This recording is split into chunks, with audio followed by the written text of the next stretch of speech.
Hello everyone, कैसे हैं आप लोग। आई होप सब बढ़िया होगा, मस्त होगा बिल्कुल। सभी लोगों को गुड मॉर्निंग, सभी लोगों को सुप्रभात।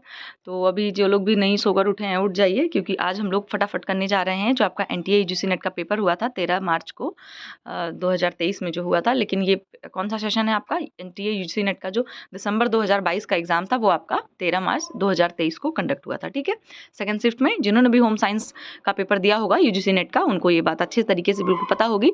तो आज हम लोग जो वीडियो करेंगे इसमें हम लोग जो फाइनल आंसर की आई है वो हम लोग इसमें करेंगे, और इसमें हम लोग पूरा पेपर नहीं करेंगे क्योंकि आपको भी पता है पेपर काफ़ी लंबा होता है। तो हम लोग इसको कई स्लॉट में करें, कई स्लॉट नहीं मतलब 3-4 क्लास में हम लोग इसको कंप्लीट कर लेंगे। ठीक है, तो चलिए, अगर अभी तक आप लोग सो रहे हैं तो फटाफट उठ जाइए और हम लोग फटाफट आंसर की मैच करते हैं। और आप लोग भी मैच तो कर ही चुके होंगे आप लोग, लेकिन फिर भी यहाँ पे हम लोग अगर जैसे कभी कभी होता क्या है, कुछ लोग पेपर आंसर की सब कुछ डाउनलोड करके अच्छे से कैलकुलेट नहीं कर पाते हैं।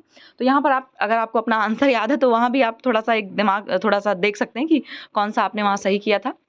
और अगर आपने नहीं किया है तो अभी भी डाउनलोड कर लीजिए, बहुत आसान है। बस इसके लिए आपको वही ना कि एक मान लीजिए फ़ोन से अगर आप मैच कर रहे हैं तो एक फ़ोन में अपना पेपर देख लीजिए, पेपर डाउनलोड कर लीजिए, और एक में अपने आंसर की। तो उस तरीके से आप आराम से मैच कर सकते हैं। और अगर नहीं किया तो कोई बात नहीं, यहाँ पर हम लोग देख लेते हैं। यहाँ पर कुछ ऐसा वो नहीं है कि बहुत लंबा कुछ होने वाला है, लेकिन यहाँ पर हम लोग सीधे से जो करेक्ट आंसर दिया गया है यूजीसी नेट के जो है एज़ पर, उस पर हम लोग इसमें अच्छे से मैच करेंगे और देखेंगे कौन सा आंसर सही है कौन सा क्या है। ठीक है, जो उन्होंने दिया है वही आंसर यहाँ पर, मेरा यहाँ पर कोई रोल नहीं है, मैं सिर्फ आपको यहाँ पर आंसर की दिखा रही हूँ। ठीक है, तो चलिए फटाफट स्टार्ट कर लेते हैं। और इसके पहले हम लोगों ने प्रैक्टिस सेट वाली वीडियो जितनी भी करी, अगर आपने नहीं देखी तो उसको जरूर देख लीजिए। मुझे लगता है कि 53-54 क्लासेस हो गई हमारी प्रैक्टिस सेट की। तो अगर आप उसको कर ले रहे हैं तो मुझे लगता है कि 1500 से 2000 क्वेश्चन तो हो ही गए होंगे। तो अगर आप उसको कर लेते हैं तो एक अच्छी खासी, मुझे लगता है कि अच्छी खासी तो बहुत नहीं, लेकिन हाँ एक बेहतरीन आपकी तैयारी वहाँ से थोड़ा सा आपकी तैयारी को एक थोड़ा सा एक्सेलरेट कर सकते हैं आप वहाँ से। ठीक है, तो चलिए बातें हो गई बहुत, अब फटाफट हम लोग देख लेते हैं कौन कौन सा क्वेश्चन सही है। आता है हम लोग का सबसे फर्स्ट नंबर का क्वेश्चन। तो फर्स्ट नंबर का क्वेश्चन है कि भारत सरकार ने पोषण सुरक्षा हेतु मिलेट के प्रोत्साहन के लिए वर्ष 2018 को राष्ट्रीय मिलेट वर्ष के रूप में घोषित किया तथा मिलेट को निम्न रूप में अधिसूचित किया। तो एक नॉलेज तो यहाँ सबसे पहले हमें ये मिल गई, एक इन्फॉर्मेशन मिल गई कि जो आपका 2018 था उसको मतलब भारत सरकार ने पोषण सुरक्षा हेतु क्या किया था, 2018 को राष्ट्रीय मिलेट वर्ष के रूप में घोषित किया था। ये क्वेश्चन आपसे कहीं भी पूछा जा सकता है कि 2018 को भारत सरकार ने पोषण सुरक्षा के मामले में जो है, या कह सकते हो कि मिलेट ईयर को कौन से ईयर में घोषित, कौन से ईयर को मिलेट ईयर घोषित किया गया था। आंसर क्या हो जाएगा आपका, आंसर विल बी 2018। ठीक है, तो यहाँ पर जो आंसर होगा आपका कौन सा होगा कि इसको किस में अधिसूचित किया गया। 2018 तो आपका राष्ट्रीय मिलेट के रूप में घोषित किया गया, लेकिन जो मिलेट है उसको किस किस कैटेगरी में उसको रखा गया, क्या नाम रखा गया उसका, एक तरीके से मोटा अनाज रखा गया, अनाज रखा गया, नूतन अनाज रखा गया, या पोषण अनाज रखा गया। तो इसमें आंसर आपका हो जाएगा 4 नंबर की पोषण अनाज रखा गया, इसका न्यूट्री सीरियल्स जिसको बोलते हैं। ठीक है, तो यहाँ पर 4 नंबर हमारा ऑप्शन करेक्ट हो गया। अब आते हैं ऑप्शन नंबर जो आपका सेकंड है। ठीक है, तो क्या है इसमें सारे क्वेश्चन में आपको हिंदी इंग्लिश दोनों मिलेगा। ठीक है, मैं हिंदी में पढ़ूंगी, आप लोग इंग्लिश में अपना देख लेना, क्योंकि दोनों यहाँ पे पढ़ेंगे तो फालतू में बस टाइम ही वेस्ट होगा। तो इंग्लिश वाला भी इंक्लूड किया, आप उसको भी देखना, हिंदी में भी देखना। ठीक है, जहाँ पे हिंदी नहीं समझ आएगी वहाँ इंग्लिश पढ़ेंगे, जहाँ नहीं समझ आए अच्छे से करेंगे। ठीक है, तो दूसरा आपका ये है क्वेश्चन कि weight cycling whereby there is loss and gain of weight several times is known as the। कहने का मतलब ये है कि जो वजन आपका होता है, वजन चक्र है जो, उसमें कई बार वजन में कमी होती है और वृद्धि होती है, तो ऐसे को क्या कहा जाता है। ठीक है, जैसे मान लीजिए कोई है उसका बहुत जल्दी वेट गेन हो रहा है, फिर बहुत जल्दी लॉस भी हो जा रहा है। ठीक है, तो ऐसे को क्या बोलेंगे, लोलो इफेक्ट या पोपो इफेक्ट या योयो इफेक्ट या टोटो इफेक्ट। तो ऐसा जो होता है कि बार बार वेट गेन और लॉस की बात होती है, उसको हम लोग बोलते हैं योयो इफेक्ट। क्या बोलते हैं, सॉरी, ये आपका थर्ड ऑप्शन करेक्ट हो जाएगा, उसको हम लोग बोलते हैं योयो इफेक्ट। ठीक है, फिर हमारा आता है थर्ड नंबर का क्वेश्चन की अकॉर्डिंग टू एनएफएचएस क्या है आपका, नेशनल फैमिली हेल्थ सर्वे। तो ये जो 5 मतलब सर्वे होते हैं ना, सर्वे 1 सर्वे 2, तो जो एनएफएचएस आपका 5 नंबर मतलब 5th नंबर पे सर्वे हुआ था जो 2019 से 20 के बीच में कंडक्ट हुआ था। तो percent of children under 5 years who are stunted in India are. कहने का मतलब यह है कि जो एनएफएचएस का सर्वे हुआ 2019 से 20 के बीच में, उसमें क्या हुआ कि भारत में 5 वर्ष से कम आयु के कितने प्रतिशत बच्चे स्टैंडर्ड यानी कि सामान्य कद से छोटे हैं। बात आप समझ गए होंगे आई होप, कि कितने बच्चे ऐसे हैं जो 5 साल के हैं, और 5 साल में कितने बच्चे ऐसे हैं जो अपने सामान्य कद से कम है, मतलब उनकी हाइट कम है एक तरीके से। तो आपके 35.5, 38.4, 25.5 या 28.4। तो इसमें आपके कितने बच्चे हैं जो आपका ये सर्वे के अकॉर्डिंग बताया गया है, उसमें आपके 35.5 यानी कि 35 5.5, ठीक है। इतने % बच्चे ऐसे हैं जो सामान्य कद से छोटे हैं। सोच लीजिए आपकी पूरा 35% बच्चे ऐसे हैं जो बेचारे उनकी प्रॉपर हाइट नहीं है, जितनी होनी चाहिए वो अपनी हाइट से बिल्कुल कम है, ठीक है। तो ए ऑप्शन यहाँ पे करेक्ट हो जाएगा। फिर नेक्स्ट है 4 नंबर का क्वेश्चन कि जब खाद्य उत्पादन के केंद्रों में खाद्य निर्माण प्रक्रिया, ये वाला हम लोग पढ़ रहे हैं, जब खाद्य उत्पादन केंद्रों में खाद्य निर्माण प्रक्रिया में न तो बहुत अधिकता और ना ही बहुत कमी के साथ प्रतिदिन लगातार खाद्य निर्माण अत्यधिक मात्रा में किया जाता है, इसे क्या कहा जाता है? कहने का मतलब ये है कि कोई खाद्य, एक फूड प्रोडक्ट का एक कह सकते हो कि एक ऐसा सिस्टम है कि जिसमें क्या होता है, ना बहुत ज़्यादा खाना मतलब फूड प्रोडक्शन किया जा रहा है, ना बहुत कम किया जा रहा है, बल्कि डेली किया जा रहा है और अत्यधिक मात्रा में किया जा रहा है। समझ रहे हैं आप कि कोई मान लीजिए हम ही लोग हैं, हम लोग फूड प्रोडक्शन का कोई काम कर रहे हैं, तो हम लोग ना बहुत ज़्यादा खाद्य उत्पादन कर रहे हैं, ना बहुत कम कर रहे हैं, लेकिन पर डे कर रहे हैं और लेकिन अत्यधिक मात्रा में कर रहे हैं, डेली बहुत अधिक मात्रा में कर रहे हैं। तो ऐसे सिस्टम को क्या कहा जाता है? Cook and chill system, ready food system, convenience system या कन्वेंशनल फूड सिस्टम। तो ऐसे पद्धति को हम लोग बोलते हैं रेडी फूड सिस्टम। क्या बोलते हैं? रेडी फूड सिस्टम, ठीक है। तो यहाँ पर जो 2 नंबर ऑप्शन हो जाएगा वो हम लोगों का करेक्ट हो जाएगा, रेडी फूड सिस्टम, ओके। फिर नेक्स्ट है 5वें नंबर का क्वेश्चन, एरिथ्रोसाइट्स ग्लूटाथियोन रिडक्टेज, जिसको हम लोग EGR बोलते हैं, ठीक है।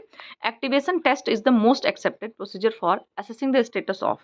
कहने का मतलब ये है कि जो निम्नलिखित है, ये जो दिया गया आपका EGR, ठीक है, EGR के मूल्यांकन हेतु एरिथ्रोसाइट्स ग्लूटाथियोन रिडक्टेज सक्रिय परीक्षण सर्वाधिक स्वीकार्य प्रक्रिया है। कहने का मतलब है जो अगर आपको जो EGR है उसका आपको एक्टिवेशन का टेस्ट करना है तो कौन सा इसमें सबसे ज़्यादा एक्सेप्टेबल होगा, ठीक है।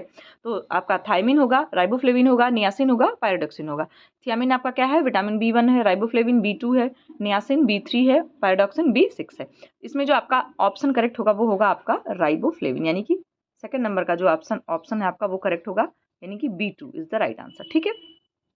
नेक्स्ट है ATP yields moles from carbohydrates पर मोल ग्लूकोज इज, मतलब कि कार्बोहाइड्रेट से ATP उत्पाद मोल प्रति मोल ग्लूकोज है। ये तो बहुत आसान क्वेश्चन था, आपने भी आई होप कि आई एम श्योर कि इसको आपने बिल्कुल सही किया होगा।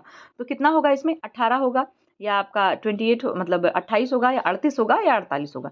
इसमें जो आपका आंसर करेक्ट हो जाएगा कौन सा होगा? आपका 3 यानी कि 38, ठीक है, 38 ATP, ओके।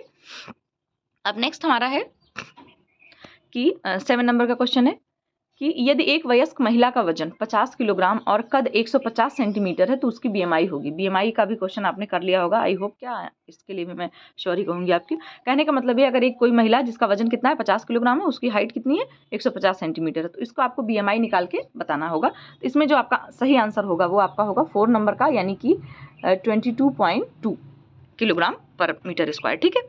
तो ये आपका 4 नंबर का क्वेश्चन यहाँ पे सही होगा। और 4 नंबर में ऑप्शन क्या दिया है आपका, मैं ऐसे लिख दे रही हूँ ताकि आपको आसानी रहेगा, ठीक है। तो ये हो गया हमारा। फिर नेक्स्ट हमारा है कि उस योजना का प्रकार कौन सा है जो 3 समांतराली रंग का संयोजन करता है और रंग वृत्त पर किसी भी स्थान पर रखते हुए एक समबाहु त्रिकोण के बिंदुओं पर घटित होता है। कहने का मतलब पूछ रहे हैं आपसे, कलर स्कीम का क्वेश्चन है ये। तो इसमें जो आपका कौन सा होगा? मोनोक्रोमेटिक कलर स्कीम या ट्राइडिक कलर स्कीम या डबल कॉम्प्लीमेंट्री स्कीम या एनालॉगस कलर स्कीम। तो यहाँ पर अगर आप, मेरे हिसाब से अगर आप क्वेश्चन आपको मान लीजिए आपने बहुत नहीं पढ़ा है तो यहाँ पर आप देख रहे हैं त्रिकोण की बात कर रहा है। क्या कर रहा है? त्रिकोण। त्रिकोण का मतलब वही ट्राइंगल की बात आ रही है एक तरीके से। तो आपको पता है कि हम लोग ट्राइडिक कलर स्कीम पढ़ते हैं। इसमें भी अगर किसी ने अब तक सोच लिया हो कि इसमें ट्राइडिक कलर स्कीम होगा तो डेफिनेटली इसमें जो आपका ऑप्शन नंबर 2 यानी कि ट्राइडिक कलर स्कीम है, यही आंसर इसमें करेक्ट होगा, ठीक है।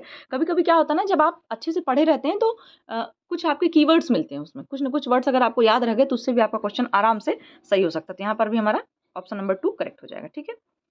फिर नेक्स्ट है 9 नंबर का क्वेश्चन कि fibre fillings used in garments where warmth is required without increased weight is called. मतलब कि वस्त्रों में जहां बिना अधिक भार के गर्माहट आवश्यक है वहां प्रयुक्त रेशे के भराव को क्या कहा जाता है। अगर किसी वस्त्र को आपको क्या करना है, थोड़ा सा उसमें आपको गर्म बनाना है उसको, और वहां पर उसके रेशों को भराव अगर किया जा रहा है तो ऐसी विधि को क्या कहेंगे? लाइनिंग कहते हैं, इंटर लाइनिंग कहते हैं, सीम बाइंडिंग कहते हैं या वेडिंग कहते हैं। हिंदी में भी देखिए दिया है आपका। इसमें जो करेक्ट आंसर हो जाएगा सीधे आपका आ जाएगा वेडिंग कहते हैं। क्या कहते हैं? वेडिंग कहते हैं, यानी कि 4 नंबर का करेक्ट होगा ये पूर्ण करना, वेडिंग आंसर आपका हो जाएगा, ठीक है। वेडिंग मत समझना, वेडिंग लिखा हुआ है। 4 नंबर का ऑप्शन आपका करेक्ट हो जाएगा वेडिंग, ठीक है। फिर आपका 10 नंबर का क्वेश्चन है in which method of marker planning light sensitive papers are used. कहने का मतलब है मार्कर नियोजन की कौन सी ऐसी विधि है जिसमें प्रकाश संवेदी पेपर को प्रयुक्त किया जाता है। तो जो आपका है कंप्यूटराइज्ड को में किया जाता है, या हेक्टोग्राफ कार्बन सिस्टम में, या डाइजो फोटोग्राफिक में, या कार्बन डुप्लीकेटिंग में। तो इसमें जो आपका करेक्ट आंसर हो जाएगा वो हो जाएगा डायजो फोटोग्राफी। क्या हो जाएगा? Diazo photography. हिंदी में देखिए डाग है जो लिखा हुआ है, ये 3 नंबर का ऑप्शन हमारा करेक्ट हो जाएगा। ठीक है, इसमें आपके लाइट सेंसिटिव पेपर का यूज किया जाता है। 3 नंबर करेक्ट हो जाएगा आंसर हमारा, मतलब 3rd नंबर का ऑप्शन। फिर नेक्स्ट क्वेश्चन है हमारा, in which one of the following weaves and extra warp of filling yarns are woven in the create a cut और अनकट 3 डायमेंशनल फैब्रिक। अब यहाँ पर देखा जाए अगर तो पाइल वीव जो होती है हम लोगों की, वहाँ पर हम लोग कट पाइल, अनकट पाइल इस तरीके का पढ़ते हैं। इसका भी आंसर आप इसको पढ़ते ही दे सकते हैं अगर आपने पाइल कट के मतलब पाइल वीविंग के बारे में थोड़ा भी कुछ पढ़ा होगा तो। ठीक है, कहने का मतलब ये है कि किस बुनाई में एक अतिरिक्त ताना और बाना वाले सूतों पर की जाती है ताकि कर्तित यानी कि कट या अनकट त्रिआयाम वस्त्र की रचना की जा सके। हिंदी में देखिए कितना कठिन टाइप का लग रहा है ना, इसी वजह से कहते हैं हिंदी और इंग्लिश दोनों देख करके चलना चाहिए। अगर आप जैसे मान लीजिए जिनका हिंदी मीडियम है वो लोग थोड़ा सा परेशान, उनको लगता है बाप रे इंग्लिश, जब आप इसमें ऐसे पढ़ना शुरू कर देंगे तो आपको यही सारी चीज़ समझ आने लग जाएंगी। इसमें कोई इंग्लिश वाली बात तो है नहीं, लैंग्वेज की बात है बस, कि जो आप हिंदी में पढ़ रहे हैं उसी के आपको इंग्लिश सम पता चल जाएंगे। तो यहाँ पर भी जो हमारा आंसर हो जाएगा वो हो जाएगा पाइल बुनाई। कौन सी? पाइल बुनाई। यहाँ पर 2nd नंबर आंसर आपका करेक्ट हो जाएगा। ठीक है, फिर नेक्स्ट है हमारा कि which of the following is not a theory of clothing. ठीक है, तो जो आपके वस्त्र सिद्धांत है उनमें से कौन सा नहीं है। देखिए नॉट दिया गया है, नॉट को आपको तुरंत ऐसे कर लेना है। तो आपका इंडिविजुअलिटी है या मॉडेस्टी है, एडॉर्नमेंट है या प्रोटेक्शन है। तो नॉट की बात कर रहे हैं तो जो आपका मॉडेस्टी है, अलंकरण है, सुरक्षा है, ये सभी चीज़ों में वस्त्र का जब हम कोई भी वस्त्र तैयार करते हैं या अपने लिए वस्त्र लेते हैं, इन सभी चीज़ों को हम लोग देखते हैं। लेकिन जो आपकी इंडिविजुअलिटी ये इसकी थ्योरी में नहीं आएगा। ठीक है, मतलब इसका सिद्धांत नहीं आएगा। 1 नंबर का जो आपका ऑप्शन है वो करेक्ट हो गया। ठीक, नेक्स्ट है फिर selling and buying activity of fashion goods is called. कहने का मतलब फैशन उत्पादन के विक्रय और क्रय संबंधी गतिविधि को क्या कहा जाता है। फैशन मर्चेंडाइंग कहा जाता है, मर्चेंडाइजिंग कहा जाता है, या फैशन एडवर्टाइजिंग, या फैशन रिटेलिंग, या फैशन डिजाइनिंग। तो जो आपका बाइंग एंड सेलिंग की बात हो रही है तो इसको बोलते हैं फैशन रिटेलिंग। क्या बोलेंगे? Fashion retailing. 3rd नंबर का आंसर हमारा ऑप्शन करेक्ट हो जाएगा। ठीक है, अब आता है आपका 14 नंबर का क्वेश्चन कि specific gravity and density are measured of the. कहने का मतलब ये कि विशिष्ट गुरुत्व और घनत्व जो है वो किसके माप है। Colour shade of the fibre यानी कि रेखों का कलर शेड, या फ्लेक्सिबिलिटी ऑफ द फाइबर, या अपीयरेंस ऑफ द फाइबर, या वेट ऑफ द फाइबर।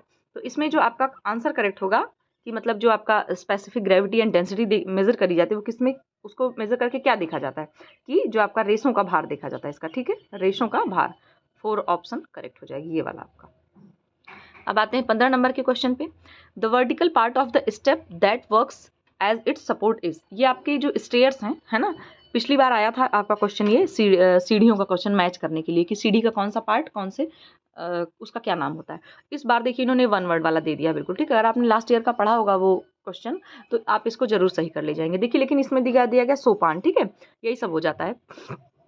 तो इसमें क्या है आपका कि सोपान का वह अर्ध्वाधर भाग जो इसके सहारे के रूप में कार्य करता है वह कौन सा है। ठीक है, इसमें जो आपका क्या है, निवेल है, ट्रेड है, या राइजर है, या सॉफिट है। तो इसमें जो आपका राइजर है वो इसका सपोर्ट वाला भाग होगा। ठीक है, ये 3rd नंबर का क्वेश्चन, ठीक, सॉरी 3rd ऑप्शन सही होगा यहाँ पे, सी जिसको कह सकते हो आप। फिर 16 नंबर का क्वेश्चन है कि किसी कमरे में छत के लिए अनुशंसित प्रतिबिंब मान होता है। ठीक है, recommended reflectance value for the ceiling is in a room is. तो कितना होगा कि छत के लिए अनुशंसित प्रतिबिंब मान होता है 20 से 30%, 40 से 50, 60 से 70%, या 80 से 90%। इसमें जो आपका आंसर करेक्ट होगा वो होगा 4 नंबर का, यानी कि 80 से 90% प्रतिबिंब मान होता है। ठीक है, फिर नेक्स्ट है आपका 17 नंबर का क्वेश्चन है फॉर डेलिकेट और precision work the work surface height should be. कहने का मतलब उत्कृष्ट और परिशुद्ध कार्य के लिए कार्य सतह की ऊंचाई होनी चाहिए। अगर देखा जाए तो ये किचन से रिलेटेड आपका एक क्वेश्चन आ गया है।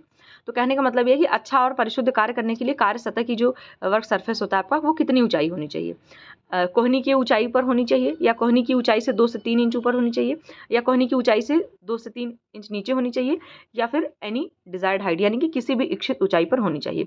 इसमें देखिए इन्होंने जो आंसर दे रखा है वो दे रखा है कि 2 से 3 इंच ऊपर होना चाहिए, जो हमारी एल्बो होती है उससे ऊपर होना चाहिए। लेकिन इसका मैंने भी तो यही पढ़ा है कि कोहनी की ऊंचाई से 2-3 नीचे होना चाहिए, 2-3 इंच। लेकिन हो सकता है भाई उन्होंने जो भी सोच के आंसर दिया हो उसका अभी बाद में देखेंगे। बट अभी जो मैंने क्या कहा, ये जितने भी आंसर है वो एज पर एनटीए यूजीसी नेट के अकॉर्डिंग। ठीक है, तो यहाँ पर भी आपका 2nd नंबर का आंसर सही हो जाएगा। फिर अभी देखिए हो सकता है कुछ लोगों ने क्लेम वगैरह किया हो तो आंसर में भी चेंज करें वो लोग, लेकिन ये जो फाइनल आंसर की तो अब इसके बाद तो कुछ नहीं चेंज होना है। तो यहाँ पर आपका 2nd नंबर का ऑप्शन सही हो जाएगा। फिर हमारा 18 नंबर का क्वेश्चन है कि विच one of the following is not a method of handling income. Income की बात हो रही है, देख लीजिए। तो इनकम क्या है कि आपकी कौन सा ऐसा मेथड है जो मतलब इनकम का मेथड नहीं है। तो हैंड आउट मेथड है, 50-50 मेथड है, अलाउंस मेथड है या अनइक्वल सैलरी मेथड है। तो इसमें जो आपका नहीं की बात कर रहे हैं तो इसमें जो आपका अनइक्वल सैलरी मेथड हो जाएगा, यानी कि इस तरह का आपने कभी सुना है कि अनइक्वल सैलरी मेथड? नहीं सुना होगा, ठीक है। तो यहाँ पर ये 4 नंबर का क्वेश्चन सही हो जाएगा आपका, ऑप्शन मतलब 4 नंबर का ऑप्शन। बार बार मैं क्वेश्चन बोल रही हूँ, सॉरी। फिर हमारा 19 नंबर का क्वेश्चन है कि विच ऑफ द फॉलोइंग सब stages is spread between expanding and contracting stages of family life cycle. मतलब है निम्नलिखित में से कौन सी वह उप अवस्था पारिवारिक जीवन चक्र की विस्तारकारी और वैषम्यकारी अवस्थाओं के मध्य प्रसार है। तो यहाँ पर आपने लाइफ साइकिल वाली स्टेजेस पढ़ी होंगी, तो इसमें पूछ रहे हैं कि कौन सी ऐसी स्टेज है जो एक्सपेंडिंग और कॉन्ट्रैक्टिंग स्टेज के बीच में आती है, और ये एक सब स्टेज है, ठीक है। मेजर 3 ही स्टेजेस होती हैं लेकिन उसके अंदर सब स्टेजेस होती हैं, तो ये सब स्टेजेस में आपसे पूछा जा रहा है। तो कॉलेज स्टेज होगा, या period of vocational adjustment of children, या पीरियड ऑफ फाइनेंशियल रिकवरी, या रिटायरमेंट। तो यहाँ पर ये कॉलेज होगा, या बच्चों के व्यावसायिक समायोजन की विधि, या वित्तीय रिकवरी, या सेवानिवृत्ति। इसमें जो आंसर करेक्ट होगा वो होगा आपका सेकंड नंबर वाला, यानी कि period of vocational adjustment of children, ठीक है। यहाँ पर भी आपका option number 2 is right. Next है 20 नंबर का question, women entrepreneurship platform was launched by. कहने का मतलब है कि जो आपका क्या कहते हैं उसको, विमेन एंटरप्रेन्योरशिप प्लेटफॉर्म है वो किसके द्वारा लॉन्च किया गया था। तो ministry of home affairs, ministry of finance, या नीति आयोग, या ministry of women and child development. यहाँ पर जो आंसर करेक्ट होगा आपका, मतलब कि वुमेन एंटरप्रेन्योरशिप का जो प्लेटफॉर्म मतलब लॉन्च किया गया था वो किसके द्वारा किया गया था, नीति आयोग के द्वारा, ठीक है। अगर नीति का आयोग का फुल फॉर्म आपको पता है तो आप कमेंट सेक्शन में जरूर मेंशन करिए, और अगर आपको नहीं पता है तो गूगल करके पढ़ करके अपने नोटबुक में लिख लीजिए, कमेंट करिए या नहीं, क्योंकि ये भी बहुत मतलब आसान चीज़ है और बिल्कुल पूछा जा सकता है कहीं से भी आपसे, ठीक है। तो यहाँ पर थर्ड नंबर आंसर करेक्ट हो जाएगा। फिर नेक्स्ट है डिमांड फॉर लग्जरीज इज, कि विलासितापूर्ण वस्तुओं के लिए मांग है, कि क्या मांग है, इलास्टिक है, या इरेटिक है, या इनएलास्टिक है, या फिर इन्फाइनाइट है, ठीक है। तो इसमें जो आपका हो जाएगा करेक्ट आंसर लोचदार, यानी कि आपका इलास्टिक हो जाएगा। जो इलास्टिक चीज़ें वो आपकी लग्जरीज के लिए डिमांड है, मतलब इसमें ये वाला आंसर इन्होंने दे रखा है। तो ऑप्शन नंबर 1 करेक्ट हो जाएगा हमारा। फिर है आपका 22वें नंबर का question, surplus energy theory was proposed by. जो आपकी अधिशेष ऊर्जा सिद्धांत है उसका प्रतिपादन किन के द्वारा किया गया, ये पूछा जा रहा है। तो इसमें जो आपके लेगारस हैं, मतलब लेगारस एंड पैट्रिक, या सिलर एंड स्पेंसर, या मिशेल एंड मैसन, या फिर आपके जी स्टैनली हॉल, ठीक है। तो इसमें जो आंसर करेक्ट हो जाएगा, ये जो थ्योरी थी किसने प्रपोज करी थी, सिलर एंड स्पेंसर ने, ठीक है। 2 नंबर आंसर जो है वो करेक्ट हो जाएगा। और ये जो आपके 4 नंबर जी स्टैनली हॉल है, इन्होंने क्या कहा था, इन्होंने ये कहा था कि जो आपके डॉल्फिन यानी किशोरावस्था होती है वो आंधी और तूफान की अवस्था है। बहुत ही फेमस और बहुत ही कह सकते हो कि एकदम बहुत बच्चों वाली डिफिनेशन है, या किसी भी एग्जाम में पूछ लेते हैं, ठीक है। तो ये होगा सेकंड नंबर ऑप्शन करेक्ट हो गया। फिर आपका 23वें नंबर का क्वेश्चन है कि direct active and physical aggression is, कि मतलब प्रत्यक्ष सक्रिय एंड शारीरिक आक्रामकता क्या है, मतलब आप सीधे किसी के ऊपर फिजिकली अटैक कर दो, है ना। तो क्या होगा, परफॉर्मिंग अ प्रैक्टिकल जोक, या इंसल्टिंग द विक्टिम, या रिफ्यूजिंग टू स्पीक, या पंचिंग द विक्टिम। तो इसमें जो आपको भी इसको पता ही होगा कि इसमें जो आंसर करेक्ट हो जाएगा वो होगा पंचिंग द विक्टिम, क्योंकि क्या कर रहे हैं आप, तुरंत ही किसी के ऊपर आप अटैक कर दे रहे हैं, तो वो आपका फिजिकल एग्रेशन में आ जाएगा, ठीक है। फिर हमारा 24 नंबर का क्वेश्चन है कि हाँ क्या है आपका, disorders that often involve what is commonly referred to as cluttering is also known as, कि उन विकार मतलब कौन सा ऐसा विकार है जिसको प्रायः हकलाहट के रूप में सामान्यतः जाना जाता है या संदर्भित किया जाता है। तो उसमें आपका लैंग्वेज डिसऑर्डर हो जाएगा, या लर्निंग डिसऑर्डर्स, या फ्लुएंसी डिसऑर्डर्स, या आर्टिकुलेशन डिसऑर्डर। तो इसमें जो आप कह सकते हो कि स्लैटरिंग का दूसरा नाम है आपका फ्लुएंसी डिसऑर्डर, ठीक है। 3rd नंबर वाला क्वेश्चन, 3rd नंबर वाला आपका ऑप्शन सही हो जाएगा, ठीक है। बारंबारिता विकार इसको बोलेंगे। 25 नंबर का क्वेश्चन है the points of communication between neurons are called. तो जो आपके पॉइंट्स होते हैं न्यूरॉन्स के बीच में, उनकी बात कर रहे हैं, उनको क्या कहा जाता है, ठीक है। तो माइलिनेशन कहते हैं, डेंड्राइट्स कहते हैं, सिग्नल्स कहते हैं, या साइनेप्सिस कहते हैं। इसका जो आंसर करेक्ट हो जाएगा वो आपको बोलते हैं साइनेप्सिस। क्या बोलते हैं, साइनेप्सिस, यानी कि 4 नंबर का ऑप्शन करेक्ट, ओके। फिर नेक्स्ट है हमारा कि ठीक है पढ़ लेते हैं, अनैरो एक्सक्लूसिव सर्कल और clusters of children and adolescent whose mutual friendship form a cohesive network are held together by common interest, views and purpose are। कहने का मतलब है कि बच्चों और वयस्कों के उन संकीर्ण अन्य वृत्त या समूहों को क्या कहा जाता है जिनमें पारस्परिक मैत्री एक ससंजक नेटवर्क का निर्माण करती है और सामान्य हितों, विचारों तथा प्रयोजनों के द्वारा उन्हें एकजुट रखा जाता है। कहने का मतलब है कि क्या एक सर्कल है बच्चों का, ठीक है। सर्कल है जहाँ पर क्या है, कुछ थोड़े से एडल्सेंस भी हैं और थोड़े से बच्चे टाइप की चीज़ें भी, ठीक है। वहाँ उनकी म्यूचुअल फ्रेंडशिप है अपनी, और उनमें क्या करते हैं, एक कह सकते हो एक ऐसे ग्रुप का या मतलब उनका पूरा एक समूह होता है, ऐसे उसका वो निर्माण करते हैं जो लोग साथ साथ में रहते हैं और उनके कॉमन इंटरेस्ट होते हैं, मतलब एक ही जैसा वो लोग हर चीज़ में इंटरेस्ट रखते हैं, उनका एक ही विचार होता है, एक ही पर्पस होता है। तो ऐसी चीज़ को क्या कहा जाता है? क्लिक बोलेंगे या गैंग्स बोलेंगे या फिर क्राउड बोलेंगे या कमिटी बोलेंगे, यानी कि गुट, गिरोह, भीड़, समिति। इसमें जो आंसर आपका करेक्ट हो जाएगा वो हो जाएगा गुट। ठीक है, ए ऑप्शन करेक्ट हो जाएगा आपका। ठीक, इसको बोलते हैं हम लोग गुट बोलते हैं। फिर नेक्स्ट है 27 नंबर का बहुत ही आसान question, zone of proximal development, जिसको हम लोग ZPD भी बोलते हैं। क्या बोलते हैं? ZPD भी इसको शॉर्टकट में बोला जाता है। कितना आसान क्वेश्चन देख लीजिए। किसने प्रपोज किया था? पियाजे ने, वाइगॉट्स्की ने, या फिर बॉल्बी ने, या फिर आपका एंसवर्थ ने। तो ये आपको पता ही होगा, देखते ही आंसर कर दिया होगा आपने। वाइगॉट्स्की जो है आपके लेव वाइगॉट्स्की, उनके द्वारा ये थ्योरी आपकी प्रपोज करी गई थी। ओके, ये आपका नेट के फर्स्ट पेपर में भी ये क्वेश्चन पूछा जा सकता है, क्योंकि नेट के फर्स्ट पेपर में भी आप लोग पियाजे हैं, वाइगॉट्स्की हैं, पावलोव हैं, गैग्नी की हायरार्की है, मैस्लो है, इन सभी की थ्योरी आप लोग पढ़ते हैं। तो सोचो आपकी इस अपने सब्जेक्ट का आप पढ़ोगे तो आपको फर्स्ट पेपर में भी आराम से हेल्प मिलेगा। ठीक है, फिर हमारा नेक्स्ट क्वेश्चन है कि unconscious strategies used to cope with conflict, anxiety, disturbing emotions as well as maintain social and emotional well-being is known as, मतलब कि संघर्ष, दुश्चिंता और अशांतिकारी मनोभावों का सामना करने के अलावा सामाजिक और मनोभाविक कुशल क्षेम को बनाए रखने में प्रयुक्त की जाने वाली अचेतन रणनीतियों को किस रूप में जाना जाता है? आप लोगों को याद होगा कि मैंने डिफेंस मैकेनिज्म का क्वेश्चन कराया था आप लोगों को, बहुत शॉर्ट वीडियो थी, उसमें कुछ बस हम लोगों ने की पॉइंट्स पढ़े थे कह सकते हैं। तो उसका क्वेश्चन डायरेक्ट आपसे पूछा जा रहा है। तो आप अगर आपने पकड़ा, कीवर्ड्स को पकड़ा, देखिए conflict, anxiety, disturbing emotions, maintain social and emotional wellbeing, मतलब कि इसमें क्या होता है, इंसान सामाजिक रूप से बचने के लिए और अपने आप को सेटिस्फाई करने के लिए कुछ न कुछ बहाने बनाता है। इसको क्या बोलते हैं? जाहिर सी बात, इसको बोलते हैं डिफेंस मैकेनिज्म। ठीक है, तो यहाँ पर 3 नंबर वाला ऑप्शन हमारा करेक्ट हो जाएगा। ठीक है, और कैथारसिस आपको पता ही है कि इमोशनल कैथारसिस, अपने अंदर के कोई भी मनोभाव है, कोई भी आपके बहुत पुराने इमोशंस हैं, उनको एक तरीके से बाहर निकालने की, उसको हम लोग मानसिक विरेचन या इमोशनल कैथारसिस के नाम से जानते हैं। तो यहाँ पर डिफेंस मैकेनिज्म यानी कि प्रतिरक्षा तंत्र आपका सही हो जाएगा। 29 नंबर का क्वेश्चन है, the National Rural Employment Guarantee Programme was launched in the year. तो ये भी आपको पता है कि राष्ट्रीय ग्रामीण रोजगार गारंटी कार्यक्रम की शुरुआत कब करी गई थी? 2017, 2019, 2006, 2002। ठीक है, सॉरी 2000। तो आपका 2006 में इसकी करी गई थी। इसको हम लोग, ये हो गया आपका मनरेगा जिसको आप बोलते हैं। फिर हमारा नेक्स्ट क्वेश्चन है, नेक्स्ट और लास्ट कह सकते हैं क्योंकि आज हम लोग 30 ही करेंगे। ठीक है, a woman leader in India who led the movement of organising women at the grass roots for their economic empowerment. तो इसमें जो आंसर होगा आपका कि मतलब पहले इसको उस महिला का नाम बताइए जिन्होंने महिलाओं के आर्थिक सशक्तिकरण के लिए जमीनी स्तर पर उन्हें संगठित करने का आंदोलन का नेतृत्व किया। तो आपकी मेधा पाटकर है या अमृता पटेल है या इलाबेन भट्ट है या कमला भसीन है। तो इसमें जो आंसर होगा आपका इलाबेन भट्ट, यानी कि 3rd नंबर का क्वेश्चन आपका सही हो जाएगा। ठीक, बाकी जो आपकी मेधा पाटकर थी उन्होंने शायद नर्मदा बचाओ आंदोलन में उन्होंने पार्टिसिपेट किया था, मतलब उन्होंने इनिशिएट लिया था उसके लिए। तो आज हम लोगों ने कितने क्वेश्चन कर लिए? तो हाँ, एक सेकंड, इसमें आपका 3rd नंबर क्वेश्चन करेक्ट हो जाएगा। आज हम लोगों ने पूरे 30 क्वेश्चन कर लिए। ठीक है, अभी हम लोग इसमें मुझे लगता 3 पार्ट बनाने पड़ेंगे। पार्ट 2 हम लोग कल या परसों, जैसे भी, मैं बहुत जल्दी इसको कोशिश करूंगी कि आपका फिनिश करवा दूं। तो ये हमारा यहाँ पे 30 क्वेश्चन आज हमारा करेक्ट हुआ। इसमें आप लोग देख लेना, और ज़रूरी नहीं कि आप अपने आंसर की मैच करने के लिए मैंने कराया है। अब पेपर मिल गया, आंसर की भी मिल गई, तो मुझे इजीली अवेलेबल हो गई, तो मैंने आपको करा दिया कि आपको थोड़ा देख लीजिए और इसमें नोट कर लीजिए चीज़ें। इसमें नोट करने वाली चीज़ें बहुत है, एक एक लाइन वाला करके आप नोट कर सकते हो आराम से, कोई दिक्कत नहीं उसमें। ठीक है, तो चलिए अब लोग मिलेंगे हम लोग दूसरी वीडियो में, बहुत जल्द मिलेंगे, कोशिश करूँगी कल ही मिले। और आप लोग अपना ध्यान रखिए, ऐसे पढ़ाई करते रहिए, और जितने भी होम साइंस से रिलेटेड क्वेश्चन या जो भी चीज़ें आपको मिल रही हैं उसको आप लोग करते जाइए। ठीक है, तो चलिए फिर ध्यान रखिए अपना, सभी को गुड डे और बाय बाय, टेक केयर।